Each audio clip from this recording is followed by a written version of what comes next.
تالتة إعدادي، أهلا بيكم، يا رب تكونوا بخير. النهاردة معانا كام سؤال اختياري ممكن تلاقيهم في امتحان آخر السنة في الجبر والإحصاء. بيقول لك إذا كانت ألف وب حدثان من فضاء عينة لتجربة عشوائية، وكان ب جزئية من ألف، ركز معايا على دي، فإن لام ألف تقاطع الب. ويجيب لك اختيارات. أول حاجة تركز على دي، عايزين نعرف مين الصغير ومين الكبير. ب جزء من ألف، يبقى ب هي دي الصغير، خلاص، وألف هي مين الكبير، يبقى الب جزء من ألف.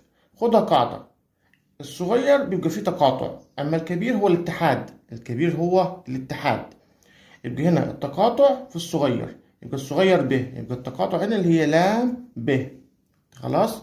بيقول لك إذا كانت دالة س بتساوي س زائد كاف، وكانت صاد دال بتساوي 5، يعني الخمسة دي أصفار الدالة، يعني القيمة س اللي بتخلي الدالة بتساوي 0. يعني لما أعوض عن السين دي ب5، الدالة دي معايا هتساوي 0. كده بقت معاك معادلة، يعني الخمسة زائد الكاف بتساوي 0. يبقى الكاف بكام؟ الكاف ودي الخمسة الناحية التانية بعكس الإشارة، تبقى هتساوي -5. يبقى الإجابة الصح معاك هنا -5. هنا أصفار الدالة هي قيم س اللي بتخلي الدالة تساوي 0. خد بالك من الجزئية دي، أصفار الدالة قيم س اللي هتخلي الدالة دي بتساوي 0.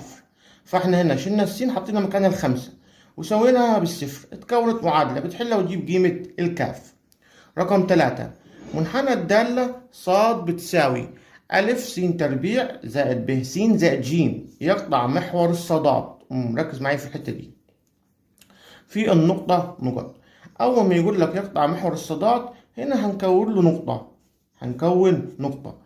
يقع محور الصادات، يبقى السين معاك بصفر، يبقى السين هنا بكام؟ بصفر. طيب تعالى كده نجيب الصاد. هنمسك المعادلة بتاعت المنحنى، وأي سين في وشك هتحط مكانها مين؟ الصفر.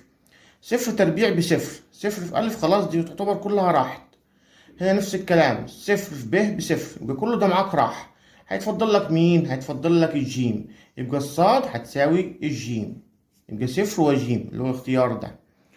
رقم 4 بيقول لك مجال الدالة. كلمة مجال يعني ركز على المقام، يعني هنجيب ح أصفار المقام، ح ما عدا أصفار المقام. تعالوا نفك المقام ده اللي هو س تربيع ناقص 9. ده يتحلل فرق بين مربعين، فرق بين مربعين س وس. التسعة عبارة عن 3 في 3، السالب يتفك مرة موجب ومرة